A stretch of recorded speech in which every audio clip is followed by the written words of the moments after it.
Welcome to this week's End of Days Update, coming to you from Tulsa, Oklahoma. We had such a great time this last weekend. We were in Danville, Kentucky, and in Lexington, Kentucky. Good services, people hungry for the move of God, good miracles. Always good to be with people that are hungry. Great to see those churches growing and flourishing and literally exploding. I love it when there's churches that are on side, excited about the coming of the Lord, and it's motivating them and pushing them. So, hey, this weekend, if you're anywhere near Northern California, up by Sacramento, we'll be at Lincoln, California, at Grace Life Church. We'll be there Sunday morning, Sunday night. And if you could, like and subscribe on the YouTube channel so we can just get the message out all the more. So we're coming to you every week to look at the different things that point to the coming of the Lord, and specifically the gathering of nations for the Ezekiel 38 war, because the rapture is signless, but the second coming has tons of signs. So if we can look at how close we are to the second coming by seeing those signs, we know we're back up 7 years, and you'll be able to look at that. So I hear people oftentimes go, why in the world would you want to get into end times? Well, actually, first of all, the Lord told me to. But next is, if you can see the finish line, it makes you have a kick. And most runners, when they're running most of the race, they get exhausted by the end, but when they see the finish line, they have that adrenaline rush. So we in the church have to get the thought pattern that we can see the finish line. In the Old Testament, you had the tribe of Issachar that had an understanding of the times to know what the children of Israel ought to do, indicating if you don't know what time it is, you won't know what you should do. And Jesus said, look at the fig tree. The nation of Israel would be your timepiece. In the Old Testament, Methuselah was their timepiece. How'd you like to have a name that says, when I die, you're going to die too. When I'm toast, you're toast. I would have been going, you feeling okay, buddy? You got food? Is there everything's going? Because what happened, the year that Methuselah died, the flood came. So he was a walking timepiece. Now the focus is on Israel, because Jesus said, look at Israel. So the amazing thing of it is, right now you're living when there's more verses coming to pass than any time in history. So what we do, we respond to that by going to church more, and helping our local pastor, being faithful, and hustling. Literally going for it. I mean, we used to fit church into our life, and it's not fitting it into your life, it is your life. We're about to see the King.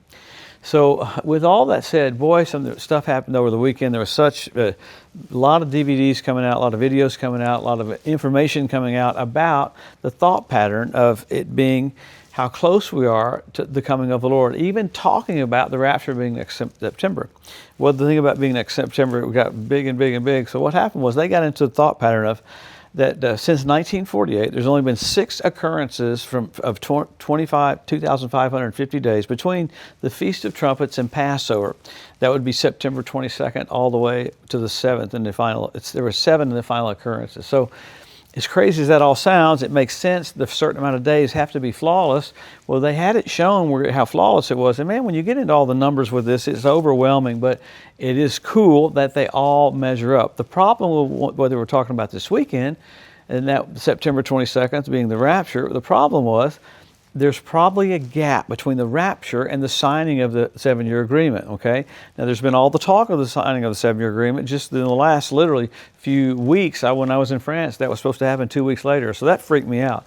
But with that doctrine and what you're talking about, just on those dates, it'd be kind of hard to have the rapture and the signing on the same day, because I don't think it's going to be like this. Phew, we're going, oh, sign these papers right now. No, I think there's going to be a time for the whole world to figure out what in the world's happening. So with that, I don't think that will be when it happens. So I know as sad as that is, it would be wonderful. You should see the emails I get when I go, do you think we have more time? Yes, just a little bit. But we're very, very, very, very close to the coming of the Lord. So, this last couple of weeks, they sacrificed a red heifer. And the amazing thing was, they were all saying it was just a trial run. Because, these are the red heifers that came from Texas, and they used them as service animals in the airport. So I still think that's the coolest thing ever. You're walking out of the airport with a cow.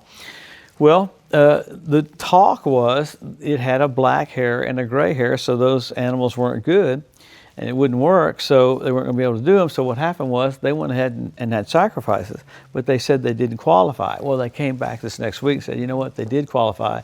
We just said that because we didn't want too big of a crowd. So it's pretty wild. They actually performed a ceremony on a spotless red heifer. So they got the high priest to get everything ready. So what will happen is now the ashes from the red heifer will be spread out by the high priest to get the articles of the temple ready and the area of the temple ready.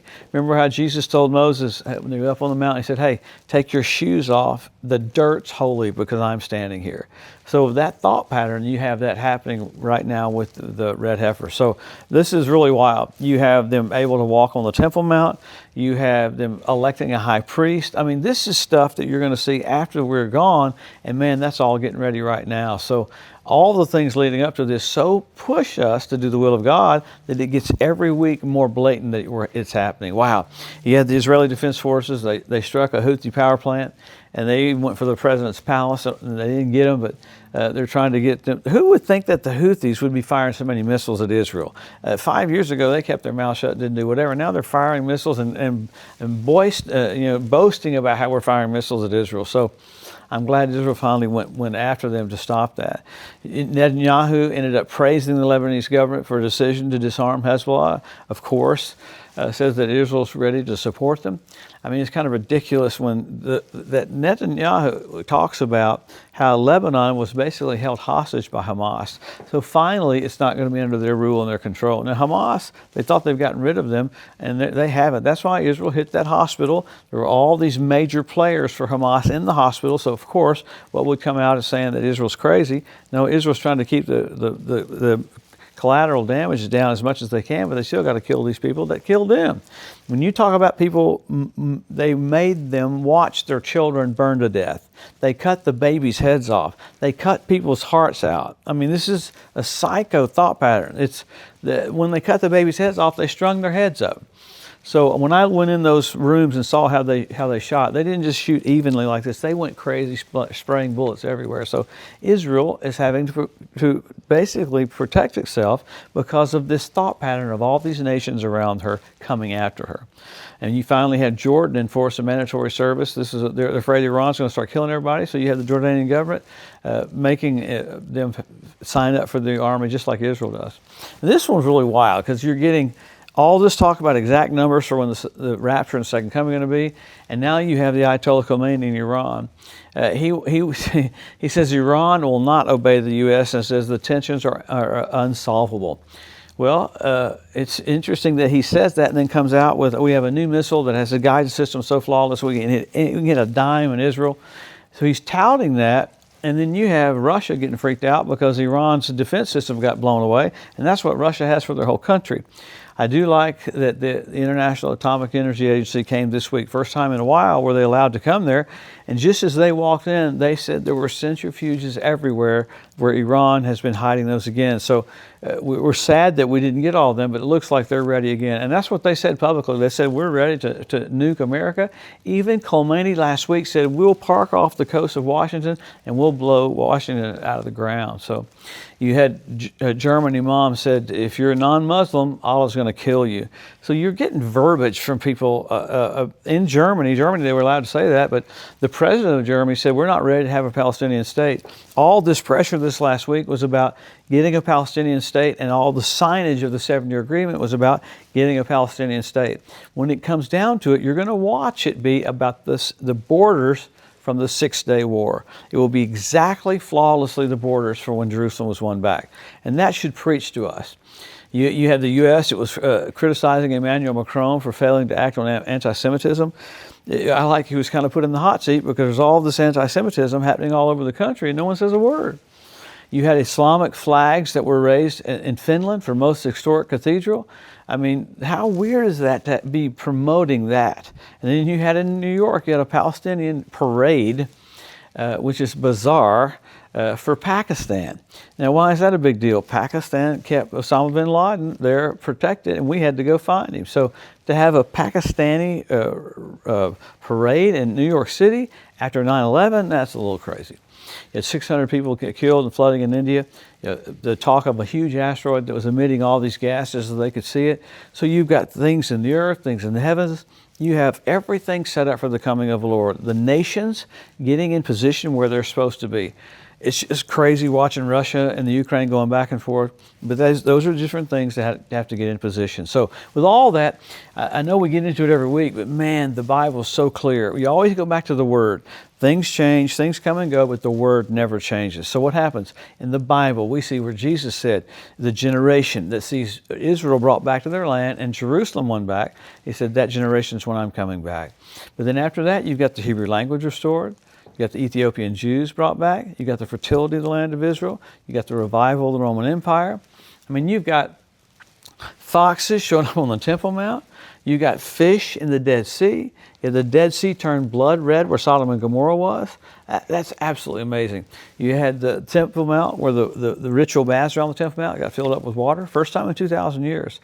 So you get predatory birds, 172 different species of predatory birds start showing up. So you got, after the Ezekiel 38 war, you have the fowl of the air come clean the land up. 7 years later, you got the fowl of the air to come clean the land up after the Battle of Armageddon. So you've got nature involved. You've got foxes in position, fish in position, birds in position. So what's next? I mean, all these other things are the kings coming back. The church has got to get in position. But then you had the Sea of Galilee turn blood red. I mean, this is crazy stuff. So you have men's hearts failing them. The Bible says that men will be lovers themselves. I like what one Seinfeld said years ago, I've talked enough about myself, you guys talk about me.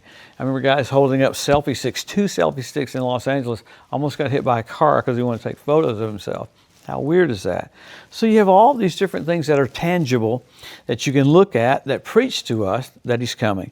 Okay, I don't need that because I have a witness in my spirit, but the Lord is so sweet and so kind, he wants to give us all this information. Now remember, all this information is because he loves you. He wants to bless you, he wants to strengthen you, and they're to encourage you. If you hear end time preaching and it scares you, it's not Bible. So all of these signs there are to bring us to where we show and can see how near we are our destination. What is our destination? Leaving the planet. We're going to do the best thing we can, and then we're going to be raptured. Go to the Lord's seat of Christ, marriage supper of the Lamb, go to horse flying school for a couple hours, and then we'll come back with Jesus at the second coming. So all these signs, there are many more. But then you had signals. The Bible said the planets would be for signals for us. You had Jupiter, Regular, and Venus come together at the Bethlehem star. Wow. You had a king planet, Jupiter, Regulus, Regal.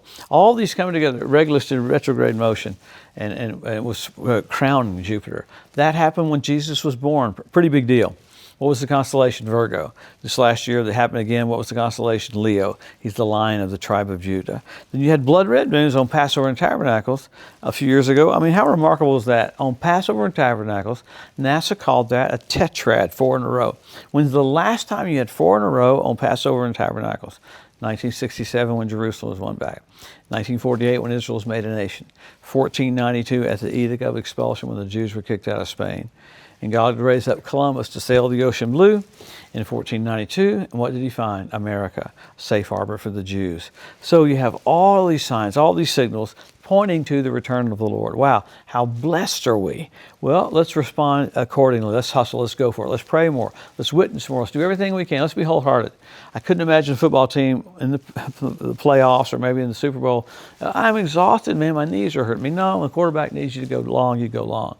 Jesus needs us to be in position doing what we're called to do so that we can wrap this thing up and go home. How soon we're about to see the King. Let your relationship with Jesus get stronger and stronger and stronger.